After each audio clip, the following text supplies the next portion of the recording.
I want to talk to you about the power of a non-anxious presence, which is probably one of the most important leadership principles that I've learned over the years. And if you've never heard it, I think it can help you. I think it can help you as a parent, as a coach, as a mentor, as a commander, station commander, as an NCO. It's an incredibly important tool to leverage. It's the beautiful combination of humility and approachability, and when you combine that with confidence and competence, and when those two meet, you are that safe place in the eye of the storm. You are that person that people look to for security when they're feeling insecure. And if you can leverage this power, you become a thermostat. In other words, you control the temperature in the room, and it can be boiling hot in there, but you can lower it by the power of a non-anxious presence. And it's something that Moses learned early on in his leadership of the people of Israel. I want to tell a story about Moses and how he learned this from Exodus chapter 17. He was leading the people out of Egypt, the slaves, through the desert toward the promised land. He had just kind of gotten out of the grip of Egypt. He was leading them through the desert, and there was a group of people, the Amalekites, who attacked the Israelite army. And so they were in a crisis. And it was in this time we see Moses leverage this idea that, your posture, your presence can influence your people and can be the difference between failure and success. And for Moses, this time, it meant success. I want to show you in this story of Moses, the Israelites against the Amalekites, how Moses was able to leverage the power of a non-anxious presence and find success, not just for him, but for his people. Exodus chapter 17, beginning with verse 8.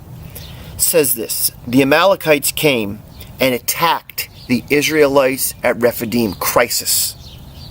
Moses said to Joshua, "Choose some of our men and go out to fight the Amalekites. Tomorrow I'll stand at the top of the hill with the staff of God in my hands."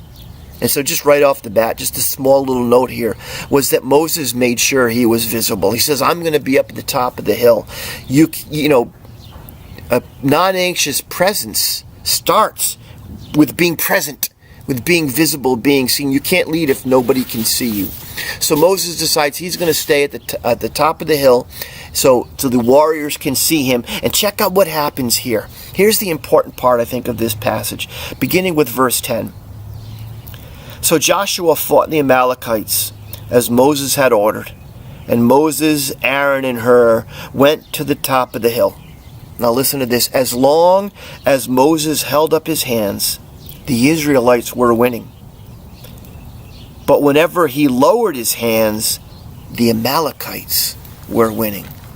So think about that for a second. Hands up. When Moses' hands were up, the Israelites were winning the war. But when he lowered his hands, they were losing. This is a great example of the power of a non-anxious presence. And I can imagine the soldiers, the warriors, fighting down below in the valley. They would look up, they would see their leader, and his hands were up, and they would be filled with motivation and confidence and hope and security, and they would win. But then in the moments they would look up and the leader's hands would be down, there would be a posture of defeat. They would be filled with defeat. They would be filled with fear and insecurity, and they would lose. It's interesting. It was the same number of soldiers. They were fighting with the same weapons, fighting the same enemy. What was the difference? Was the posture of the leader. And when the posture of the leader was one of non-anxiousness and non-anxious presence, they won. But when the opposite, when there was, say, an anxious presence of defeat, they lost. Emotions are contagious, folks. Your emotions as a leader are contagious, and your people are going to take on those emotions themselves.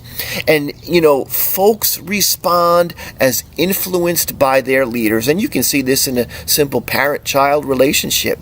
Your young kid learning how to ride their bike falls off the bike. They get up, they're a little stunned, and everything's okay. They're looking around, they're a little stunned, but then when they see mom and dad running out and a panic at them, oh, my kid has fallen. That anxiety stressed upon them. Then all of a sudden, they start crying. I've seen this firsthand. When the kid gets up, he's a little stunned, and then you look and you see mom or dad running at him, and you see all of a sudden his eyes get big, and he realizes, wow, something must be wrong. He starts crying. I've seen this in my ministry. I'll never forget how the power of a non-anxious presence was the critical factor in really helping out a young guy and experience some healing. This soldier came in, really needed to talk, he said, and apparently the story is that his son committed suicide. And it was a horrible, tragic, painful story to listen to. And as I was listening to it, the beginning of the conversation, as he was sharing with me, I was like, man, I want to get out of here. This is too much for me. I can't handle this. I don't know exactly how am I going to help this guy? So I was feeling that at kind of one side of my brain, and the other side, I knew the principle of a non-anxious presence, and I was like, you need to stay connected with this guy. You need to be a non-anxious presence. And whether you might have an answer for him or not, if you can just hang in there with this guy and remain calm, he will be able to share his story, and that might be enough for him. And so I fought to just stay with this guy, keep eye contact with him, lean forward, be engaged, listen to what he's saying. Don't show fear, don't show uncomfortability, just kind of hang with this guy. So I was able to do that. I had no answers for him. I had nothing that, no guidance, counsel that was going to kind of make things easier for him. But at the end of the conversation, as he was walking out, he said, sir, I've shared this story a number of times. And I could tell as I was sharing it in the beginning of the conversation with other people, they were overwhelmed and they pulled away. I could feel them cringing. And he said, at that moment, I shut down. And I couldn't share anymore because I knew that it was just so uncomfortable for the other person. So here's this guy. He just was looking for somebody to just share his story with. And the power of a non-anxious presence was able to bring healing to this guy's life simply because he felt comfortable enough to share his story. And so how can you be a non-anxious presence? Well, give people the opportunity to express their feelings, to tell their story without judgment, without taking it personal, whether it be grief or anger or fear. Even if you are uncomfortable, hang with them and give them the space and the opportunity to share. Remain connected with people. This is a great leader can remain connected with people even in disagreement. Even if they disagree with your plans or your decision, if you can still stay connected with them, that's a non-anxious presence. That's a great leader. And so if you've got a future soldier who maybe having second thoughts about their decision and maybe wanting to kind of walk away, and you're acting like, hey, I've been here before, it's a natural thing, it's okay, instead of kind of, getting defensive and protective and taking it personal, that's employing a non-anxious presence. Remain connected even in disagreement. But there's one other thing that Moses did in this story that I think is important as well. So let's go back to the battle of the Amalekites. So Moses' posture made a difference. When his arms were up, they were winning. When his arms were low, they were losing. Well, battles take a long time. This battle took a long time. And after you keep your arms up for 3 hours and see how that feels. But look at verse 12.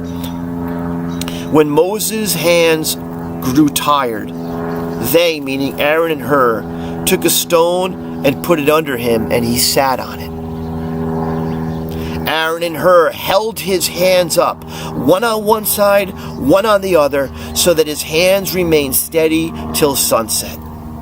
So Joshua overcame the Amalekite army with the sword. Moses had support. He was human. He was fragile.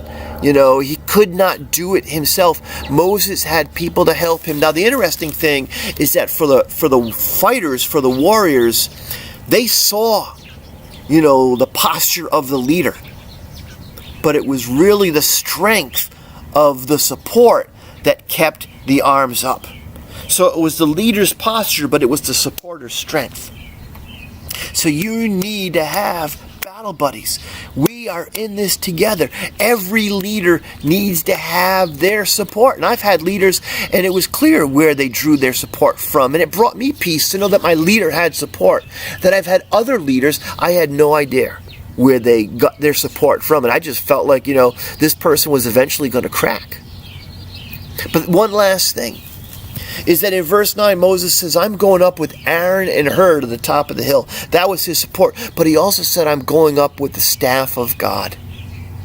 And so with the presence of God, with the promises of God, Moses brought with him as well. And for Moses, the promises and the presence and the call of God gave him strength as well. And so let's not discount the power and the opportunity we have to leverage God to help us become a non-anxious presence for our people. Moses learned it. You can learn it. We need to remember the power and leverage the power of a non-anxious presence, because it'll impact what happens in our station. It'll impact what happens on our team or in our house. So that being said, thanks for listening. Have the best day possible and walk in peace.